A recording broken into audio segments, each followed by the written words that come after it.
പശ്ചിമേഷ്യയിലെ യുദ്ധം തുടരുന്ന സാഹചര്യത്തിൽ അതിൻ്റെ കെടുതികൾ അനുഭവിക്കുന്ന നിരവധിയായിട്ടുള്ള ജനങ്ങളുണ്ട്. അത്തരത്തിലുള്ള ആളുകൾ നമ്മുടെ ഇന്ത്യയിലുമുണ്ട്. ഇപ്പം വരുന്ന ഏറ്റവും ആശങ്കയോടുകൂടി ആളുകൾ കാണുന്നൊരു വിഷയം LPGയുടെ ലഭ്യതക്കുറവിനെ കുറിച്ചാണ്. അതായത് ഹോട്ടലുകൾ, റെസ്റ്റോറൻറ്റുകളിലൊന്നും LPG ലഭിക്കുന്നില്ല എന്നാണ് നമുക്കറിയാൻ കഴിയുന്നൊരു കാര്യം. ഈ ഒരു ക്ഷാമത്തെ എങ്ങനെയാണ് ഇന്ത്യ നേരിടാൻ വേണ്ടി പോകുന്നത്? ഈ ഇറാൻ ഒരു ഭാഗത്തും അമേരിക്കയും ഇസ്രായേലും മറുഭാഗത്തുമായിട്ട് ഇപ്പോൾ നടക്കുന്ന യുദ്ധം പന്ത്രണ്ടാം ദിവസമാണെന്ന് തോന്നുന്നു. ഈ ഘട്ടത്തിൽ ലോകമെങ്ങും ക്രൂഡ് ഓയിലിൻ്റെ ഒരു ക്ഷാമം അനുഭവപ്പെടുന്നുണ്ട്, അല്ലെങ്കിൽ അത് തടസ്സപ്പെട്ടിട്ടുണ്ട് ക്രൂഡ് ഓയിൽ വ്യാപാരം. പക്ഷെ അതിനേക്കാളൊക്കെ ഉപരി ഇപ്പോൾ ഇന്ത്യയിൽ നിന്ന് വരുന്ന വാർത്തകൾ പാചകവാതകത്തിൻ്റെ ഒരു ദൗർലഭ്യം പല നഗരങ്ങളിൽ നേരിടുന്നു. പ്രത്യേകിച്ചും ഇത് ഈ ഹോട്ടലുകൾക്കൊക്കെ സപ്ലൈ ചെയ്യുന്ന സിലിണ്ടറുകൾക്കാണ്.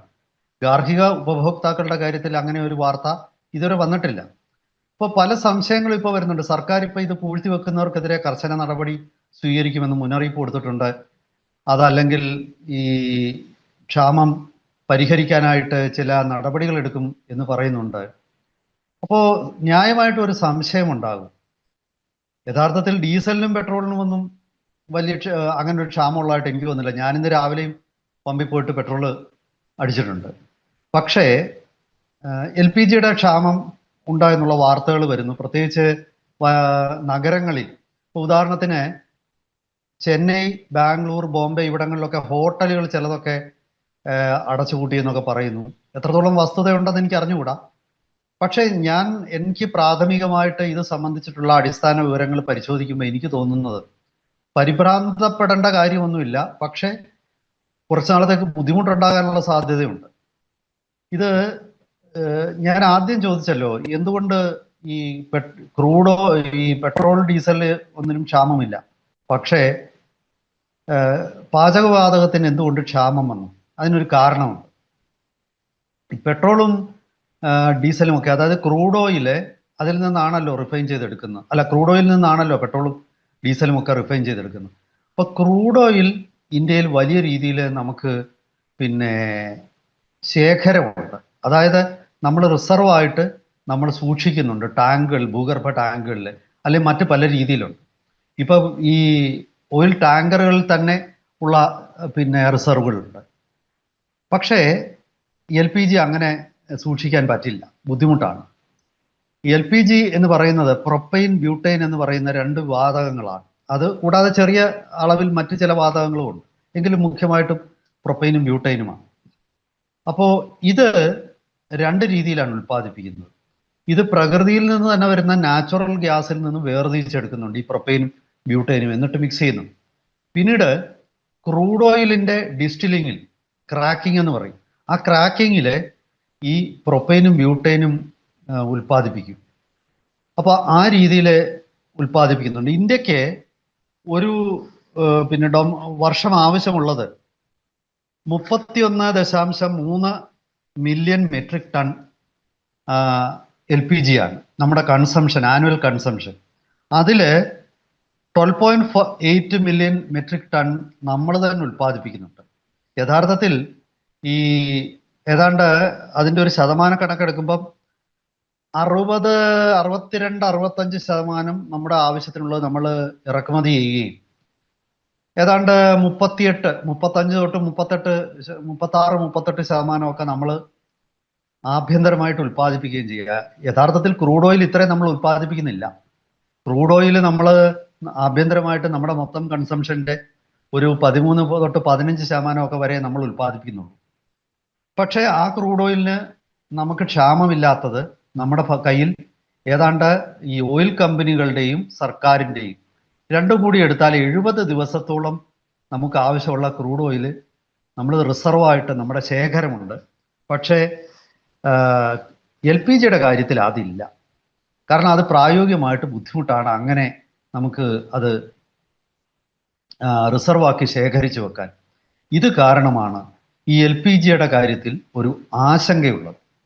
പക്ഷെ ഞാൻ ഇപ്പോഴും പറയുന്നു, ആശങ്ക എന്ന് പറയുന്നതിന് വലിയ അടിസ്ഥാനമൊന്നുമില്ല. കാരണം ഏതാണ്ട് 36% ഡൊമസ്റ്റിക്കലി തന്നെ ഉൽപ്പാദിപ്പിക്കുന്നു.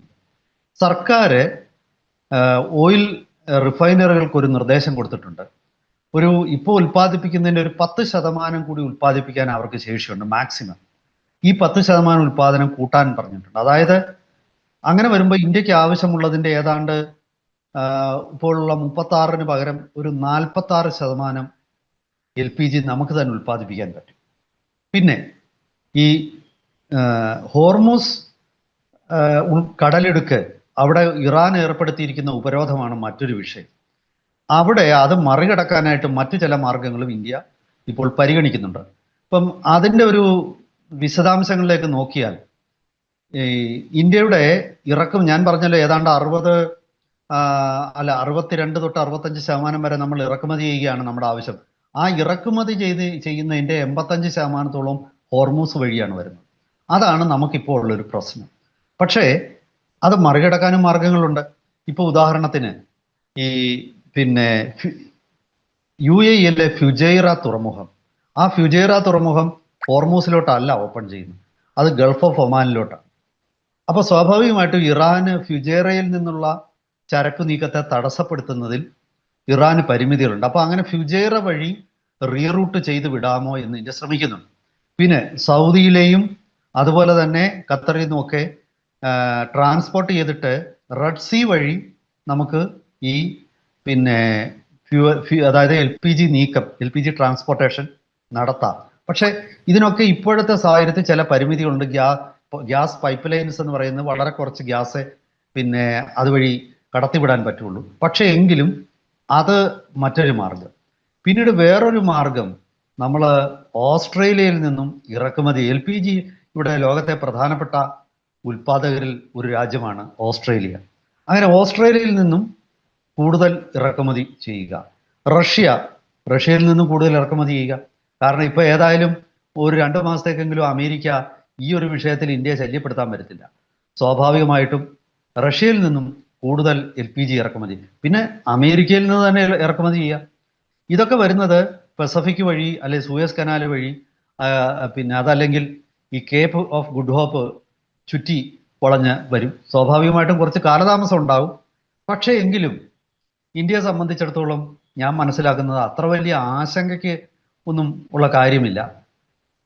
അപ്പോൾ ഈ മാർക്കറ്റിൽ പ്രചരിക്കുന്ന ഒരു ഊഹാപോഹങ്ങൾ, ആശങ്ക, ഇത് ഒരുപക്ഷെ ഈ മാർക്കറ്റിൽ നിന്നും കൊള്ളലാഭം കൊയ്യാനുള്ള ചില ആൾക്കാരുടെ ശ്രമത്തിൻ്റെ ഭാഗമാണോ എന്ന് നമുക്ക് സംശയിക്കേണ്ടി വരും. അക്കാര്യത്തിൽ കേന്ദ്ര സർക്കാർ കർശന നടപടി സ്വീകരിക്കും. ഓൾറെഡി അത്തരക്കാർക്ക് മുന്നറിയിപ്പ് കൊടുത്തു കഴിഞ്ഞു. അങ്ങനെ ഹോർഡിംഗ് നടത്തുന്നവരെ സർക്കാർ കർശനമായി നേരിടും. അവരുടെ കയ്യിൽ നിന്നും സിലിണ്ടർ പിടിച്ചെടുക്കും. പിന്നെ അടുത്തത്, ഈ ഗാർഹിക ഉപഭോക്താക്കളുടെ സിലിണ്ടർ മറിച്ചു കൊടുക്കാനുള്ള ചില ഏജൻസിക്കാരുടെ നീക്കങ്ങൾ ചിലപ്പോൾ നടക്കാം. ഒരുപക്ഷെ ഈ ചില ഏജൻസിക്കാരെയൊക്കെ സംബന്ധിച്ചിടത്തോളം ഇത് ഈ കാറ്റുള്ളപ്പോൾ തൂറ്റാം എന്നുള്ളതാണല്ലോ ഒരു പ്രമാണം. അപ്പോൾ ഇത് തന്നെ പറ്റിയ അവസരം, എന്നാൽ പിന്നെ ഇതിലെ കുറച്ച് ഗാർഹിക സിലിണ്ടറൊക്കെ കുറച്ച് നമുക്കിത് ദുരുപയോഗം ചെയ്യാതെ ഹോട്ടലുകാർക്കൊക്കെ മറ്റും മറിച്ചു കൊടുക്കാം. അല്ലെങ്കിൽ ഇതൊക്കെ ഈ ഗാർഹിക സിലിണ്ടറിനും ക്ഷാമമുണ്ട് എന്നുള്ള ഒരു രീതിയിലേക്ക് കാര്യങ്ങൾ കൊണ്ട് എത്തിച്ചിട്ട് അത് അങ്ങനെ പൂഴ്ത്തി വെക്കാനുള്ള ചില സാഹചര്യങ്ങളുണ്ട്. ഇങ്ങനെയുള്ള ചില നീക്കങ്ങൾ ഏതിലും ഉണ്ടാവും. കാരണം ഈ യുദ്ധസമയമാകുമ്പോഴേക്കും ഇങ്ങനെ പല കാര്യത്തിലും ലാഭം കൊയ്യാനായിട്ട് പല ആൾക്കാരും പലയിടത്തും ഇറങ്ങും. അപ്പോൾ എനിക്ക് തോന്നുന്നത് ഈ വാർത്തകളും അതുപോലെ തന്നെ ഇപ്പം നമ്മളീ പറയുന്ന ചെന്നൈ അതുപോലുള്ള നഗരങ്ങളിലും ഉള്ളത് കുറച്ച് വാസ്തവമുണ്ട്. അത് മറികടക്കാനുള്ള ശ്രമങ്ങൾ തീർച്ചയായിട്ടും സർക്കാരിൻ്റെ ഭാഗത്തു നിന്നുള്ളത് വിജയിക്കുമെന്ന് തന്നെയാണ് എൻ്റെ ഒരു വിലയിരുത്തൽ. ഇപ്പം ഇതിൽ വിലക്കയറ്റം, ഈ ഓയിൽ മാർക്കറ്റിംഗ് കമ്പനികൾ സ്വാഭാവികമായിട്ടും വില കൂട്ടിയിട്ടുണ്ടെന്നാണ്, 60 രൂപയോളം കൂട്ടിയിട്ടുണ്ട്. ഇക്കാര്യത്തിലും കേന്ദ്ര സർക്കാരിൻ്റെ ഇടപെടൽ ആവശ്യമുണ്ട് എന്നാണ് ഞാൻ മനസ്സിലാക്കുന്നത്. കാരണം ഇതൊരു സാഹചര്യമായിട്ട്, ഇതൊരു മുതലെടുപ്പിനുള്ള ഒരു സാഹചര്യമായിട്ട് ചില ആൾക്കാരെങ്കിലും ഉപയോഗിക്കാനുള്ള ഒരു സാധ്യത ഞാൻ കാണുന്നു. അക്കാര്യത്തിൽ കേന്ദ്ര സർക്കാർ കർശനമായിട്ടുള്ള നിരീക്ഷണം, മോണിറ്ററിങ്ങും അതുപോലെ തന്നെ വില കൂട്ടുകയോ അതല്ലെങ്കിൽ മറ്റു രീതിയിൽ പൂഴ്ത്തിവെക്കുകയോ, ഏതായാലും ഉപഭോക്താക്കളുടെ ഇടയിൽ ആശങ്ക സൃഷ്ടിക്കാനുള്ള ഏതൊരു ശ്രമത്തെയും ടാക്കിൾ ചെയ്യേണ്ടതുണ്ട്. അത് ഒരു ഭാഗത്ത് നിൽക്കുന്നു. ഇനി മറ്റൊരു വിഷയം എന്ന് പറയുന്നത്, ഇപ്പോൾ നിലവിൽ ചില കപ്പലുകളിൽ ഇപ്പം LPG-യുമായിട്ട് വരുന്ന ടാങ്കറുകൾ പല ഭാഗത്തുണ്ട്. ഞാൻ പറഞ്ഞല്ലോ, ഇപ്പൊ റഷ്യയുടെ കാര്യത്തിൽ, ഈ ക്രൂഡ് ഓയിലിന്റെ കാര്യത്തിൽ ഏതാണ്ട് 9 മില്യൺ ബാരൽ ക്രൂഡ് ഓയില് വഹിച്ചുകൊണ്ടുള്ള റഷ്യയുടെ കപ്പലുകൾ പല ഭാഗത്തായിട്ടുണ്ട്. അതിപ്പോ ഇന്ത്യയിലോട്ട് അവര് പിന്നെ റീഡയറക്റ്റ് ചെയ്തിട്ടുണ്ട്. അപ്പം ഈ ഒരു രീതിയിൽ LPG-യുടെ കാര്യത്തിലാണെങ്കിലും ഇത്തരം പിന്നെ ഏതെങ്കിലും തുറമുഖങ്ങളിൽ പിന്നെ യാത്ര തടസ്സപ്പെട്ട് കിടക്കുന്ന, ആരും വാങ്ങിക്കാനില്ലാതിരിക്കുന്ന അങ്ങനെയൊക്കെയുള്ള ഇതുണ്ട്. ചില ഈ എണ്ണയുടെ കാര്യത്തിൽ പ്രത്യേകിച്ചുണ്ട്. ക്രൂഡ് ഓയിൽ, LPG-യുടെ കാര്യത്തിൽ അത് എത്രത്തോളം ഉണ്ടെന്ന് എനിക്ക് അറിഞ്ഞുകൂടാ. എണ്ണയുടെ കാര്യത്തിൽ സാധാരണഗതിയിൽ ചില രാജ്യങ്ങള് ഈ ടാങ്കറുകളിൽ എണ്ണ നിറച്ച് അതിങ്ങനെ സ്റ്റോർ ചെയ്ത് തന്നെ ഇട്ടിരിക്കും. അത് പിന്നെ ചില സമയങ്ങളിൽ ടാങ്കറുകൾ ഒരു സ്റ്റോറേജ് ആയിട്ട് ഉപയോഗിക്കാറുണ്ട്. അപ്പം അവിടെയും ഇത് പിന്നെ അത്തരം LPG കണ്ടെയ്നർ ഷിപ്പുകൾ ഉണ്ടെങ്കിൽ അതും നമുക്ക് അവിടെ നിന്ന് വാങ്ങാവുന്നതാണ്. ചുരുക്കി പറഞ്ഞാൽ ഇങ്ങനെ ഒരുപാട് ഓപ്ഷൻസ് ഇന്ത്യയുടെ മുന്നിലുണ്ട്. പക്ഷെ എങ്കിലും തൽക്കാലത്തേക്ക് ചില കാര്യങ്ങളിൽ ക്ഷാമം വരും. ഒരുപക്ഷെ ഈ പറയുന്ന പോലെ ഹീറ്ററുകൾ, ഇലക്ട്രിക് സ്റ്റൗവ്, അതുപോലെ ഇലക്ട്രിസിറ്റി ഉപയോഗിച്ചുള്ള അതല്ലെങ്കിൽ മറ്റു സംവിധാനങ്ങൾ, ഇതൊക്കെ തൽക്കാലത്തേക്ക് കുറേയധികം ചെലവാകുകയും ഇത്തരം ഉൽപ്പന്നങ്ങളുടെ ഒരു സ്വീകാര്യത തൽക്കാലത്തേക്ക് വർദ്ധിക്കുകയും ചെയ്യാൻ ഇടയുണ്ട്. പക്ഷെ ഇതൊക്കെ തന്നെ ഒരു ലോങ് ടേമിൽ നമ്മളെ സംബന്ധിച്ച് ഒരു പാഠമാണെന്നാണ് എനിക്ക് തോന്നുന്നത്. കാരണം നമ്മൾ ഊർജത്തിന്റെ കാര്യത്തിൽ, ഊർജ സുരക്ഷയുടെ കാര്യത്തിൽ എണ്ണയുടെ ക്രൂഡ് ഓയിലിന്റെ കാര്യം മാത്രം ശ്രദ്ധിച്ചാൽ പോരാ. LPG, കാരണം ഇവിടെ സംഭവിച്ചിരിക്കുന്നതെന്ന് പറഞ്ഞാല്, ഈ ഒരു 10-15 വർഷം മുമ്പ് വരെ വിറകടുപ്പുകളുള്ള ഹോട്ടലുകൾ ധാരാളം ഉണ്ടായിരുന്നു. ഇപ്പോ 90%, 95% ആൾക്കാരും പരമ്പരാഗത രീതിയിൽ നിന്നും ഒക്കെ മാറി. അപ്പോൾ നമുക്ക് പിന്നീട് ഉപയോഗിക്കാൻ പറ്റുന്ന ഈ സോളാർ എനർജി ഉപയോഗിച്ച് കുക്കിംഗ് ഉൾപ്പെടെയുള്ള എല്ലാ കാര്യങ്ങളും ചെയ്യുന്ന ആ ഒരു സംവിധാനം കൂടി നമ്മുടെ രാജ്യത്ത് സോളാർ പാനലുകൾ കയറ്റുമതി ചെയ്യുന്ന ഒരു രാജ്യമാണ് നമ്മൾ. അപ്പോൾ അങ്ങനെയുള്ള സാഹചര്യത്തിൽ നമ്മളെ സംബന്ധിച്ചിടത്തോളം നമ്മുടെ മാക്സിമം പൊട്ടൻഷ്യൽ സോളാർ എനർജി ഉൽപ്പാദിപ്പിക്കുക, നമ്മുടെ ദൈനംദിന ആവശ്യങ്ങൾക്കെല്ലാം അത് ഉപയോഗിക്കാൻ ശ്രമിക്കുക, ബാറ്ററികളുടെ സ്റ്റോറേജ് കപ്പാസിറ്റി വർദ്ധിപ്പിക്കുക, അതായത് ഓൾട്ടർനേറ്റ് സോഴ്സസ്, അതുപോലെ തന്നെ പ്രകൃതിക്ക് അനുകൂലമായ, അതായത് ഗ്രീൻ എനർജി, ഇത്തരം കാര്യങ്ങളിലേക്കുള്ള നമ്മുടെ ശ്രദ്ധ അത് കൂടുതൽ നമ്മളത് മാറുന്നുണ്ട്. പക്ഷെ ആ മാറ്റം കൂടുതൽ വേഗതയിൽ കൊണ്ടുവരണം എന്നുള്ള ഒരു സൂചനയാണ് ശരിക്കു പറഞ്ഞാൽ ഈ ഒരു പ്രതിസന്ധി നമ്മളെ ഓർമ്മപ്പെടുത്തുന്നത്. കാരണം ഏതൊരു യുദ്ധത്തിലും പ്രാഥമികമായിട്ട് ഈ എണ്ണയുടെ നീക്കവും LPG-യുടെ നീക്കവും ഒക്കെ തടസ്സപ്പെടുക. LPG-യുടെ ഉപഭോഗം ഈ കഴിഞ്ഞ നാളുകളിൽ ഒരു 2 വർഷം മുമ്പ് ഉള്ളതിനെയൊക്കെ അപേക്ഷിച്ച് 30% ഇന്ത്യയിൽ കൂടിയതായിട്ടാണ്. ഉൽപാദനത്തിന് അത് മാച്ച് ചെയ്യാൻ പറ്റുന്നില്ല. അപ്പൊ ഇങ്ങനെയൊക്കെയുള്ള ഒരു പ്രതിസന്ധികൾ ലോകത്തിന്റെ പല ഭാഗത്തും നിലനിൽക്കുകയാണ്. വരും ദിവസങ്ങളിൽ ഈ പ്രതിസന്ധി അയയാനാണ് സാധ്യത. ഞാൻ ഒരു കാര്യം കൂടെ പറഞ്ഞ് അവസാനിപ്പിക്കാം. അതായത് ഈ കഴിഞ്ഞ ദിവസം 2 ദിവസം മുമ്പ് പെട്ടെന്ന് ക്രൂഡ് ഓയിലിന്റെ വില കുതിച്ചു കയറുന്നത് നമ്മളെല്ലാവരും മനസ്സിലാക്കിയതാണ്. ബ്രന്റിന്റെ വില ബാരലിന് 116 അല്ലെങ്കിൽ 120 അടുത്ത നിലയിലേക്ക് എത്തി.